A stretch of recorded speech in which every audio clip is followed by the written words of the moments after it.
Sipas agjendës, ne do të vazhdojmë me prezantimin e radhës të profesorit janë. Do të kemi rreth 40 minuta prezantim.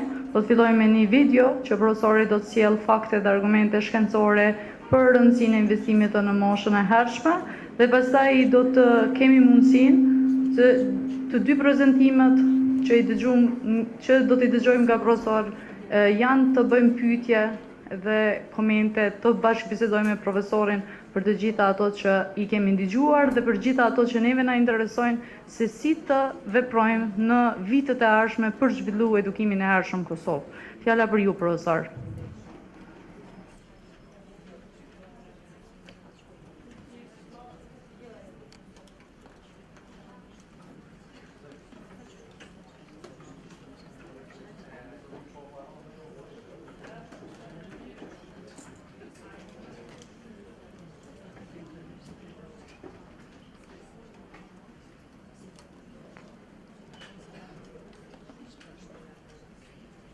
Hello. Yeah. Okay. Yeah. You heard a lot of information. I can imagine that you have some questions about what you heard from me this morning. Are there any questions? Any?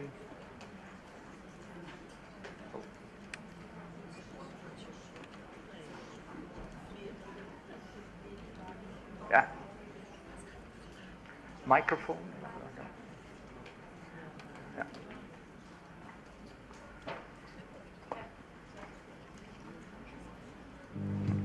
Përshëndetje për gjithë, i përshëndet gjithë ata që i prezentuan, keni një prezentim mjaft i mirë. Unë nuk kam pyetje, ma shumë e kam si përgjigje rreth asaj që u diskutuar në seancën e paradites. Faktikisht u tha që qeverisë së re duhet të ketë kujdes në përfshirjen e edukimit fëmijërisë hershme në investim në këtë sektor.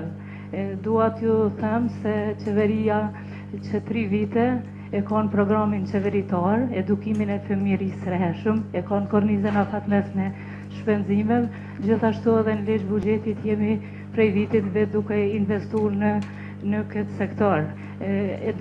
Investimet nuk janë asnjëherë të mjaftueshme në arsim, se pa arsim nuk ka as shëndetësi, as zhvillim ekonomik, po faktikisht Kosova është një shtet i ri edhe dikon 14.7% investon në sektorin e arsimit. Do të lidhna edhe ma herët u tha që kemi ngrit kapacitetet. Përfaqësuesja e Ministrisë së Shëndetësisë e përmeni trajnimin e stafit shëndetësor. Ato janë mjetet buxhetit Kosovës, që është një huamarrje, është obligimi i qeverisë për kthimin e asaj huamarrje, kështu që qeveria ka filluar disa vite, po asnjëherë nuk do të mujmë të mërrim ato ku dëshirojmë, po hap pas hapi besoj që do të bëhet një punë e mirë. Dykon 325 milion janë për krejt sektorin e arsimit nivel qendror dhe komunal, po në këtë fush është një investim pak më i vogël, po infrastruktura ligjore vish ka fillu më ndërtu. Edhe instituti e tha në parafolsi që ka bërë dhe koncept dokumentin që ka kalu përmes qeverisë, është një koncept dokument që në periudhën afatmesme është i aprovuar me shumën prej 23 milion, në vitin e parë është 8 milion, vitin e dytë 7.5 edhe vazhdon vitet në vijim. Ju faleminderit. Thank you. Are there other? Yeah. There. Okay, I'm gonna talk in English just so it's easier. Well, basically I want to thank Save the Children for inviting me here today. I'm getting a lot of information from your lecture. I wanted to relate because we talked earlier, you talked earlier regarding the policy making in Kosovo. I want to say that in terms of theory, many things are actually already established, but when it comes to practice, there is a huge gap between what should have been done and what the situation actually is. My question would be, first of all, how to create a link between these theoretical aspects which are already established and making it a practice in schools and educational institutions.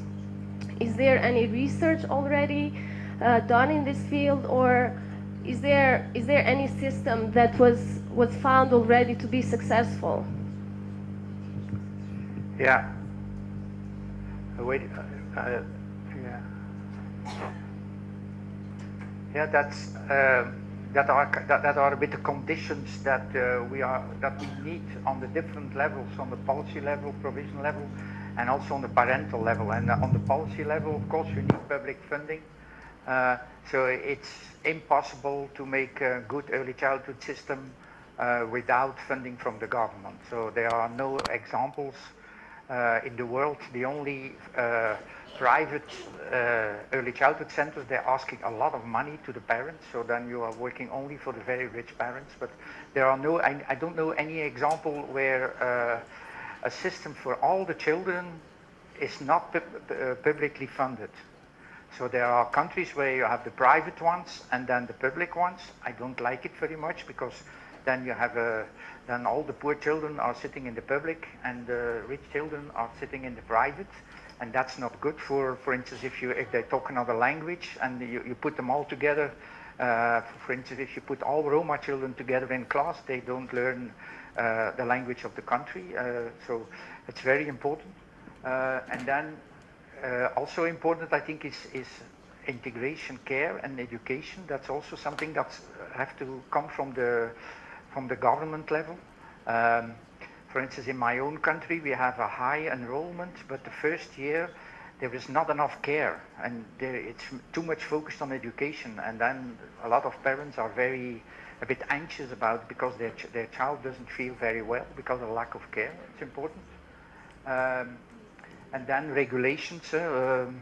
So you need fees according to the income of the parents, or the best thing, of course, is to make it free. So there are a lot of countries where, also middle-income countries like Kosovo, where you don't have to pay for 3 to 6. Also in my country, it's free, but you have other. For instance, the UK. If you go to give you an example, if you go to the UK and you have to go to a private center, then it sometimes costs 1/3 of a salary of the mother. So it means that you have to have 2 parents and with a high income before you can pay that. So that's very important. And then also, I think it's very important, quality monitoring, that the government is doing good quality monitoring. Is it an answer to your question? Yeah, but there are, of course, many other aspects, like a good initial training, free hours for continuous professional development, but I will talk about it later, about the work process. Are there other?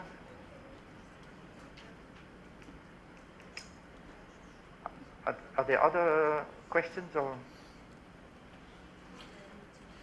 Yeah.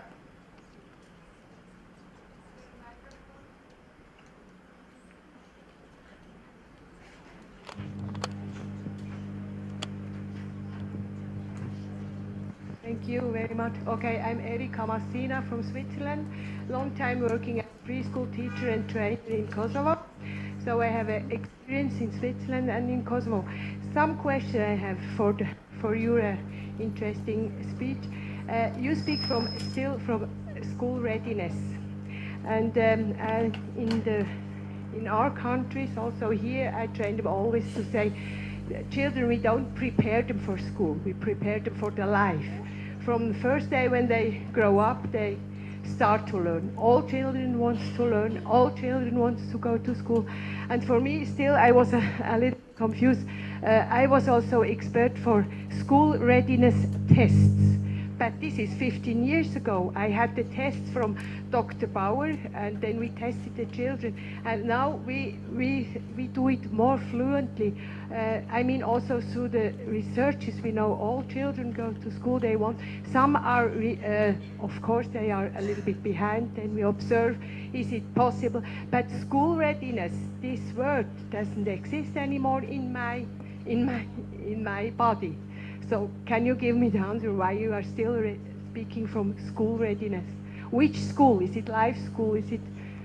Can you give me an answer?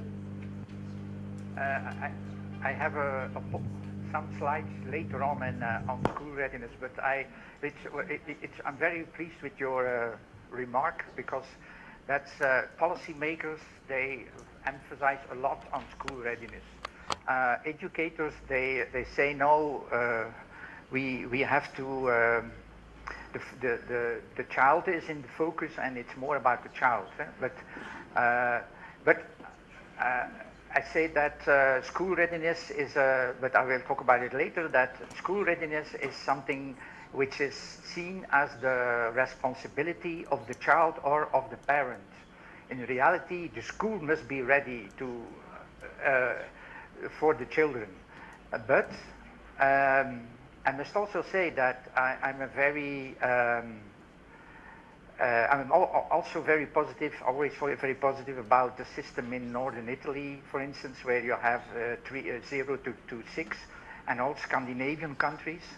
But what you see, if you have a separate system of early childhood education, there has been research shown that the children have done quite a lot of problems when they go to primary school. So we have to be realistic, and in the last year, it's important that you prepare the children to go a little bit to primary school. It doesn't mean that you have to play school, and that you have to teach them to count numbers and to read their name and so. It's not that what I mean, but there has to be an alignment between the last year of preschool and between the first year of primary school, and that means that the primary school and the last year of kindergarten have to work much more together, and that the primary school has to learn also from the methods that are used in kindergarten, in the third year of kindergarten. So, but I'm very happy with your question. But I know that there are a lot of policymakers, and I understand that policymakers are, because when you see the studies, it's in a way important that children are good prepared before they go to primary school. But I will tell you another story about that. It's in Austria, they have done a large study with teachers, and 1,000 of kindergarten teachers and 1,000 of teachers from the first year of primary school. And it was about what do you expect, and they asked to the primary school teachers and they asked it to the kindergarten teachers, what do you expect from the children, which kind of competences do you expect, which kind of skills do they have before they go to primary school. And which was very strange but very interesting is that the kindergarten teachers are saying he must be able to write his first name, he must be able to count to 10, and all kinds of these things. And when they ask it to the primary school teachers, they are saying, no, we will teach that. And it's important that we use the method, that we do it with the method that we are doing, and so it's what we need from them are the social competences. It means, and it's also not always very positive, it's also disciplined. It means that they have to sit down and be quiet if it's possible, but also that they have to be able to collaborate with other children, so all the social competences. So the primary school teachers are saying, teaching, that's for us, but you must prepare them on the social competences before they go to primary school. So I found it very interesting, because most of the people think that primary school teachers are saying they must already be able to count to 10 before they come to me. That's not the case. Primary schools don't think that, and that's a really large study with 1,000 teachers, so it's not 5 or 10 teachers. Okay, are there other...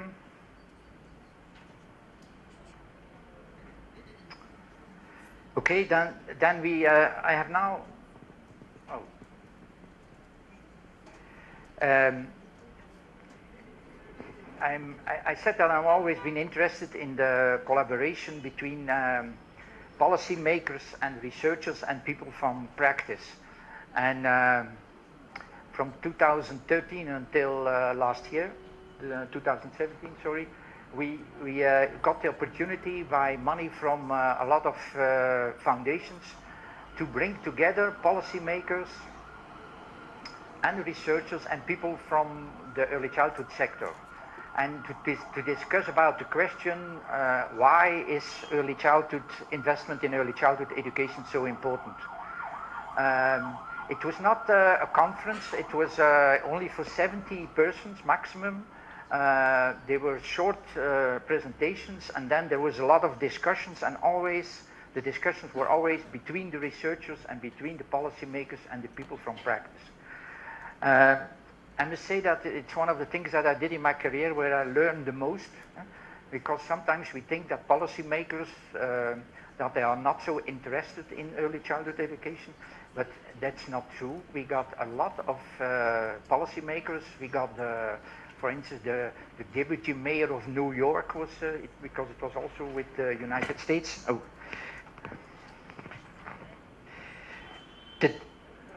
Yeah, okay. The deputy mayor of New York was there. There were ministers. There were people from Parliament, from the European Parliament. So, and you can. Everything is translated into English, not to in Albanian or Kosovo language. But and there are a lot of, on the website you found a lot of background papers. So there are background papers from researchers, and then you have always also a result, which is where the voices of the policymakers are incorporated in it. So it's giving you a kind of a lot of information about what policymakers are thinking about early childhood education. So I'm now, and I hope it will work. We're going now to see a film that we have made, and on the website you will find 7 other films like that.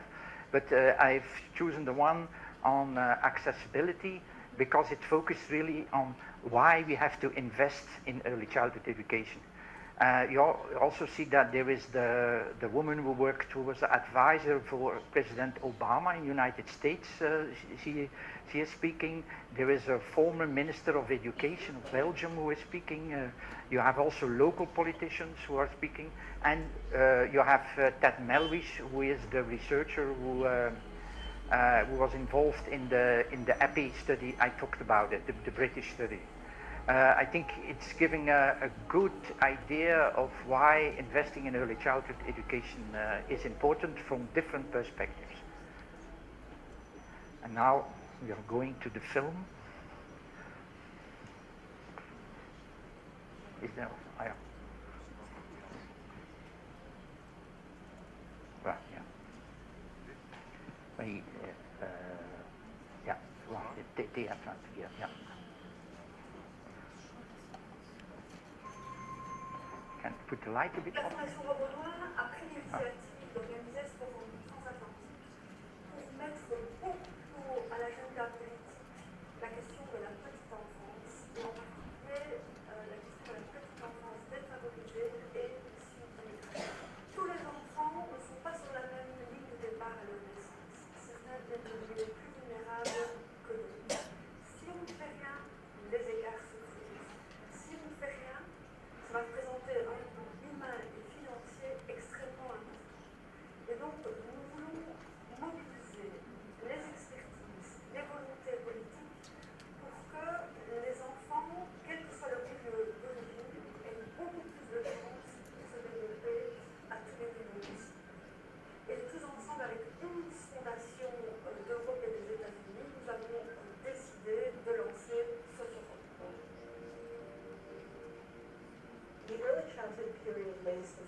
That comes after that period. And so we have to have services that support both the health and the education of children from birth on. Well, when we look at the research evidence from longitudinal studies which have followed children from birth upwards to adulthood, we find that the incidence of bad outcomes for adults can often be predicted by their early life experiences. The most disadvantaged in our society are the most likely not to get a good environment in the early years. Now, in our research studies in the UK, we found that providing good quality early childhood education and care produces better outcomes for all children. But the benefits are particularly important for the disadvantaged children. What we know is that for too many low-income families, they don't have access to these services, or if they have access, they don't have access to quality services, which really make the difference in the long term. Vaak heb je te maken met gezinnen waar bijvoorbeeld geen van de ouders aan het werk is. Die voelen niet de noodzaak om kinderen naar kinderopvang, of zelfs niet de noodzaak om kinderen te sturen. Ze zijn toch thuis. Wat moet je daaraan doen? Om ervoor zorgen dat je voorrangsgeordend is in die kinderopvang, die de plaats vrijhouden voor ouders uit sociale problematische gezinnen. Ten tweede, je moet ervoor zorgen dat je die ouders actief bereikt. Mensen in armoede of mensen die van elders komen, migranten, die vinden niet makkelijk de weg naar voorzieningen die ook voor hen zijn. Dat is ook mijn ervaring in Brussel, dat wij veel meer moeten werken met mensen uit die gemeenschappen zelf, die als een soort van ambassadeur kunnen optreden. En het is soms wonderbaarlijk hoe dat men van horen spreken zo'n initiatief dan toch vindt. So I think we have an opportunity to think about our investments in a new way and to shift our focus to more attention and more resources in the early years, because that's when the payoff is going to be the greatest. We need to make parents aware of how important they are in the lives of children. Because the everyday experiences of children, how much they relate to, how much people talk to them, the way that they talk to them, how responsive people are to each other, these are the things which drive a child's development. Ik denk dat je vandaag moet zeggen, de zwakke groep zijn heel wat gezinnen. Zwak omdat ze het moeilijk hebben, zwak omdat ze niet beschikken over sociale netwerken en dus eigenlijk echt behoeftig aan actief overheidsbeleid, waarbij we investeren. We need greater European integration of policy in the field of early childhood education and care, and a strong policy directive from the European Commission in this area would be very useful.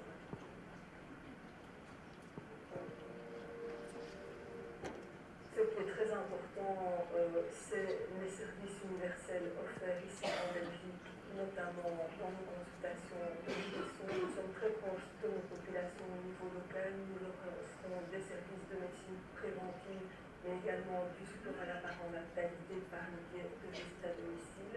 C'est un modèle qui est peu coûteux et qui finalement permet de soutenir dès le premier âge, voire dès la grossesse, l'avenir de l'enfant. En het streven in Almere is om te komen tot eigenlijk een eenheid van 0 tot 12 jaar op basis van 1 pedagogische en didactische visie. Bij voorkeur onder 1 lijn. Ik zeg wel eens, iedere breuk kan een ravijn zijn voor de kinderen en voor de ouders. What I'd like to see in the future is universal, high quality, early childhood education and care for every child before school.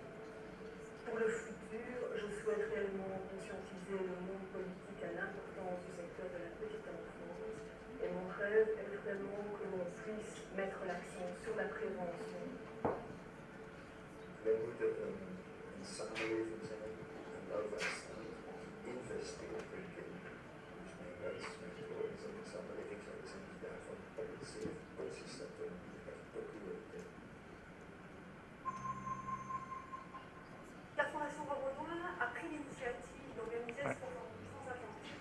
Voilà. Okay. Any questions, any remarks?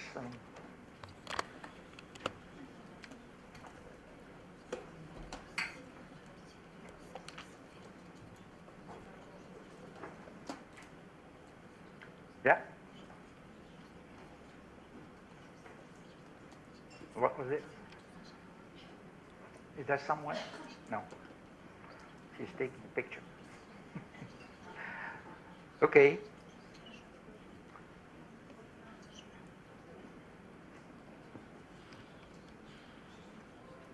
Okay, we are now going a little bit further on all that we need to make of early childhood education the foundation for what they call lifelong learning. So in Europe there is a lot of things to do about lifelong learning. It's not so that we have to go to school until the age of 18 and then for the rest of our life we can continue with that. We have to have a continuity of learning during life, and early childhood education is the start of it. And then the link between the quality factors and the outcomes for the children. We have already had that, so curriculum is important, adult-child ratio. The important also is that a lot of studies are showing that if you have a higher level of qualification and teacher, and that the groups are quite small, then you see that you have better results later in literacy, numeracy, and cognitive development. So the level of education is quite important, and that is a positive aspect for Kosovo, because you have a university degree, you have a university initial training. And then another point which is very important is, and that's where we talked about it with school readiness, is what we call smooth transitions. Transitions from home to early childhood education, from childcare to kindergarten, and from kindergarten to primary school. So what is now important to have good and effective early childhood systems? So what we need is a structural quality, that's the qualification level, so I think that's quite okay for Kosovo. We have to have continuing professor development, pedagogical guidance, autonomy and recruitment, staff wages. I know from the analysis I did that it's not very well paid in Kosovo to be an early childhood teacher. So then gender and ethnical diversity. Gender diversity is also important. Maybe you know that they are talking in the research world about the boys problem, and that has to do with the fact that the whole education system is in most European countries is getting more and more female. And for instance, I give you a research that shows you that they show two boys playing in an early childhood setting, and they are playing, and they show the video to male teachers and to female teachers, and then you see that the female teachers say you have to intervene because they are fighting. The male teachers, they are much more male teachers are saying no, they are not fighting, they are playing. So there is a kind of another interpretation of the behavior of boys by male and by female teachers, and therefore it's important that we are investing also in male teachers. I don't think it's the case in Kosovo, but in a lot of Western European countries for the moment they have to look for male teachers because they don't find the female teachers anymore. So in Germany, for instance, they have a shortage of teachers in early childhood education from 170,000. So maybe if you don't find work here in Kosovo for the students, you can go to Western Germany. There they really need a lot of teachers. Curriculum, environment, very important, and then process quality, relationship quality, child must be child-centered.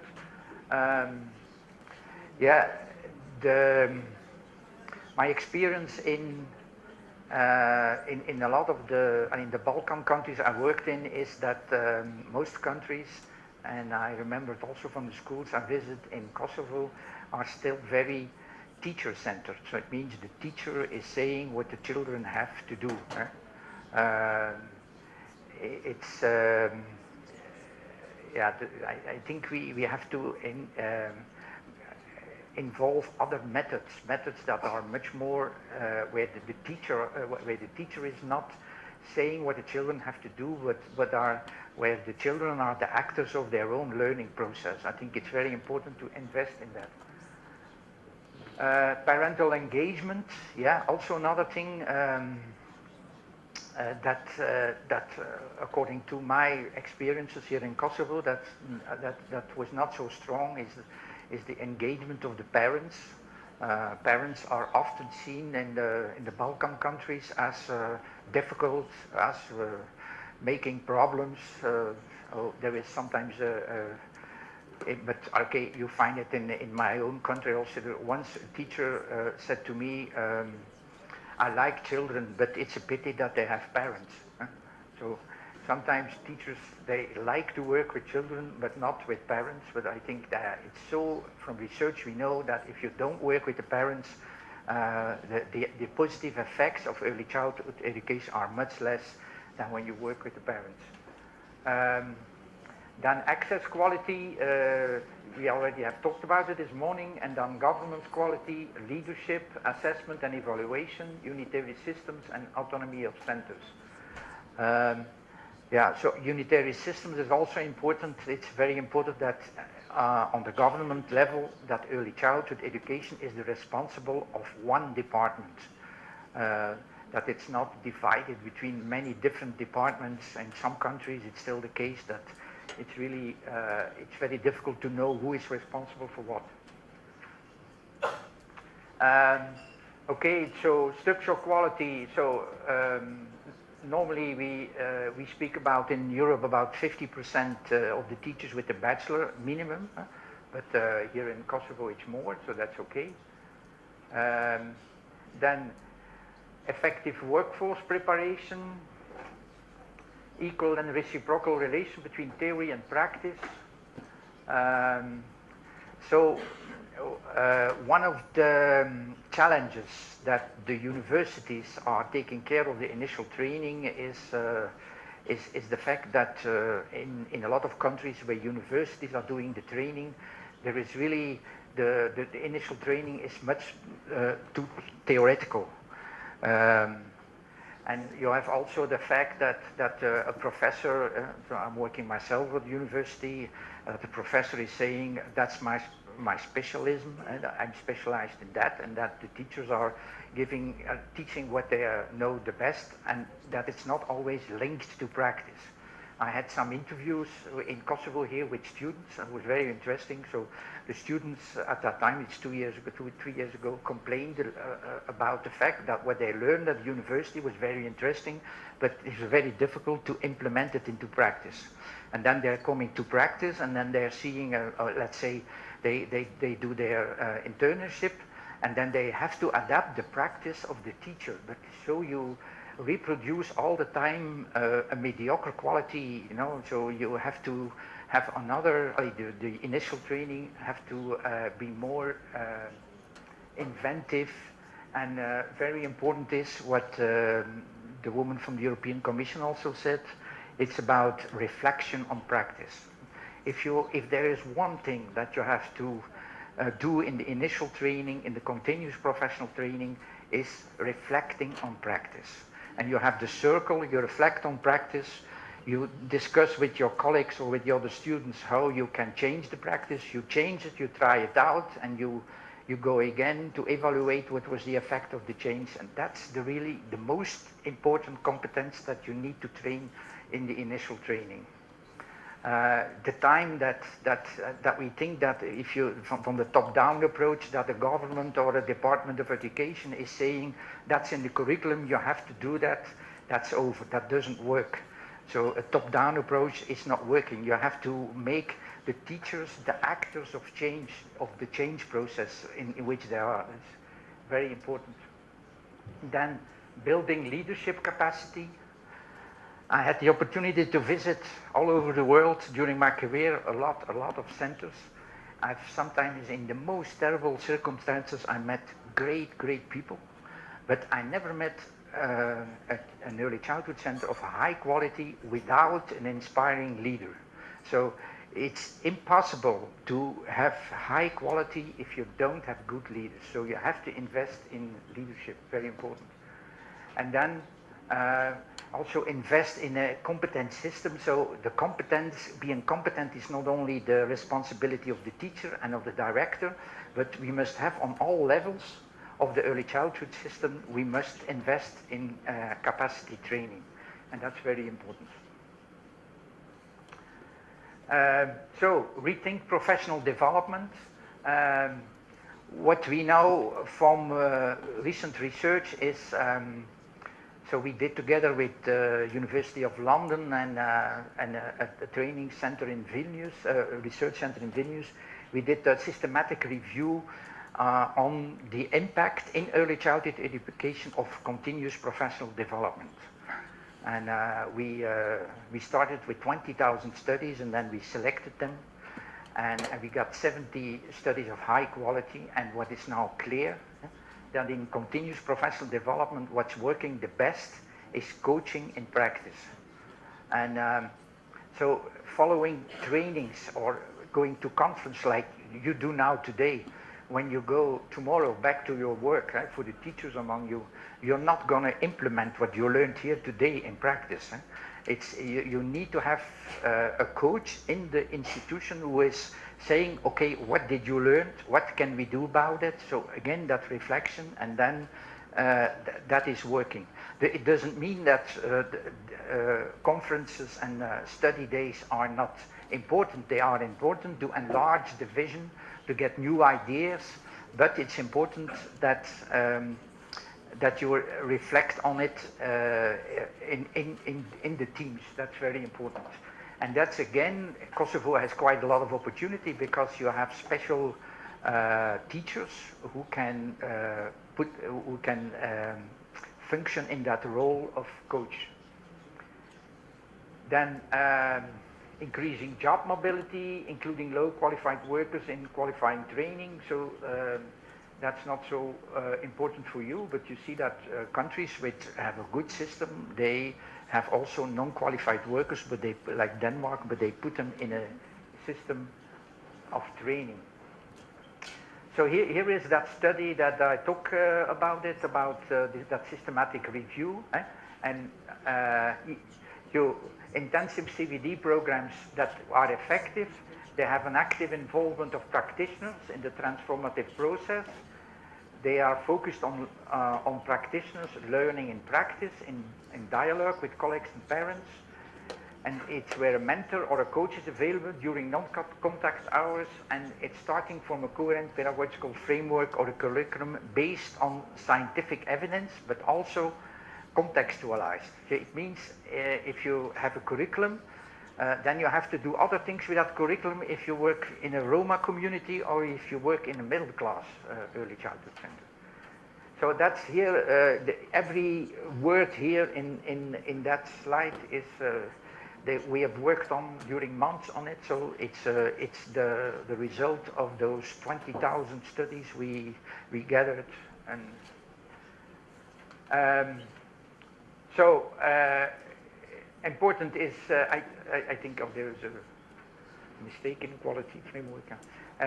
Important is that European quality framework. I already talked about it. And now let's talk about that smooth transition from early childhood education to primary education. So the professor already talked about it. He was a former minister of education, and he already talked about this, that there are so many that in transition periods in the education system, for instance, from home to early childhood education, from early childhood to primary, from primary to secondary, we're seeing that it's always the most vulnerable children who have the most problems. I don't know if it's here in Kosovo also, but like my grandson, he's now 2 and he's going to school in a couple of months, and it's always a very emotional, in a family, a very emotional moment when a child is going to school, to the kindergarten. But in middle class families, they prepare the children for it, and they buy them all kind of things, new clothes, and they're talking about it. You're going to school, and while in families, disadvantaged families, there is again that feeling that he's going to school. I was not very good in school, he's going now to it, so there is that anxiety before sending their children to school. So there is really a completely different experience in middle-class families than in poor families about the transition to school. So what we know from research is that a positive or a negative experience during the transition to school is critical for children's future success and development. So when my colleagues at the university have made a very interesting study with videos, and there is an African girl, and she is very positive, and she's 2 years and a half, she comes to school, and she sees for the first time all kind of play toys that she never have seen before. She's very happy. And then there is another girl, she is a middle class child. The African girl doesn't speak Dutch, and the other one is speaking Dutch at home. And you see that the Flemish girl is crying a lot when she comes into kindergarten in the beginning. And then we followed the two children for a long period of time. And what you're seeing is that it changes completely. So the African girl becomes very depressive because nobody talks to her because she doesn't speak Dutch. And the other, she speaks quite well Dutch, and she is, after a couple of months in the kindergarten, she's completely integrated, and she is one of the stars of the group. And the teacher always asks her a question, she answers it, and so. So I tell this story to say that it's so important how these transitions, how they are experienced. If it's positive, then the child develops a positive attitude towards going to school. If it's negative, there is a huge possibility that they are developing a negative attitude towards schools, and that it can persist during the whole school career. So it's very important that we invest in a smooth transition, especially for the children who are coming from the years of 3 years of age or later, like here when they go to the pre-primary year, when they are the age of 5. It's very important that that transition is very well, it's very well done. So different visions of early childhood education in primary teachers. That's the study, the Austrian study already talked about it, with what primary school teachers are thinking. And so what we need is a lot of continuity. We need structural continuity. So more and more countries are putting early childhood education. Before, there were a lot of countries that put early childhood education under welfare, and then education, primary education, was on education. For the moment, we're seeing a tendency towards to integrate 0 to 6 in the education system. That's, I think, the only way to do it. Then pedagogical and curriculum continuity. So it's important that there is collaboration, like what I said with the question of the Swiss lady. It's very important that you have a continuity, that primary school teachers from the first years and the ones of the kindergarten, that they have together continuous professional development, for instance, so that they can understand each other way of pedagogical practice with the children.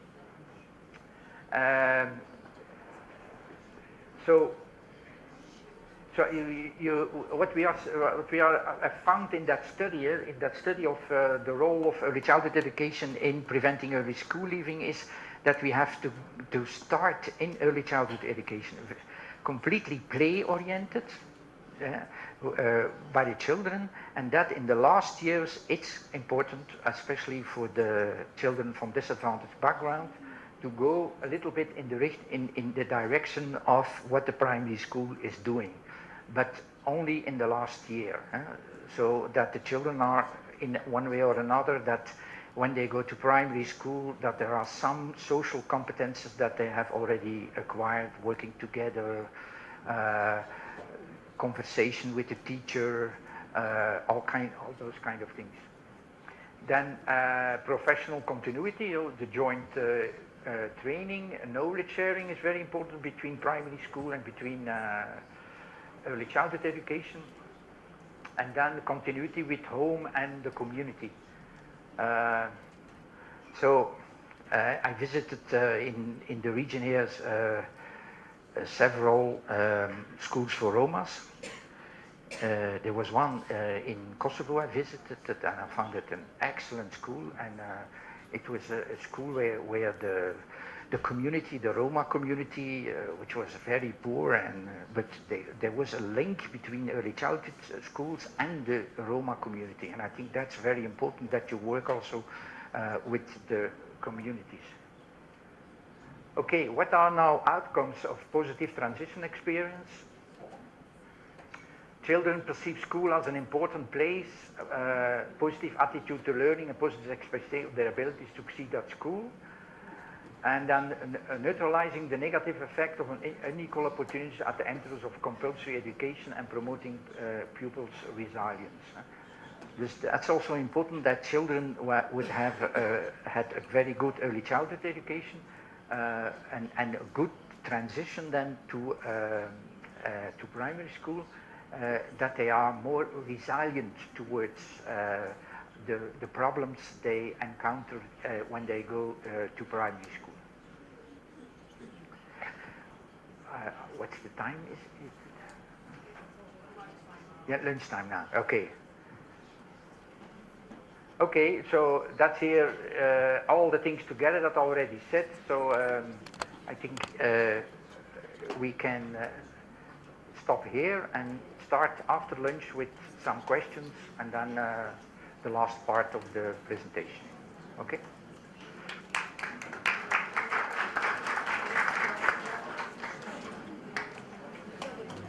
Tani është pauza e drekës deri në orën 2, kështu që në orën 14 ose në orën 2 kthehemi bashkë për prezantimin e fundit të profesorit edhe për diskutimet.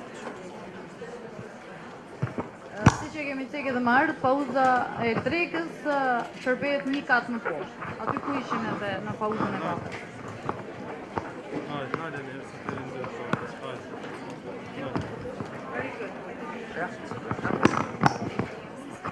Që tu qaj ke pas, të kampanje, se po që unë me njerës kampanje.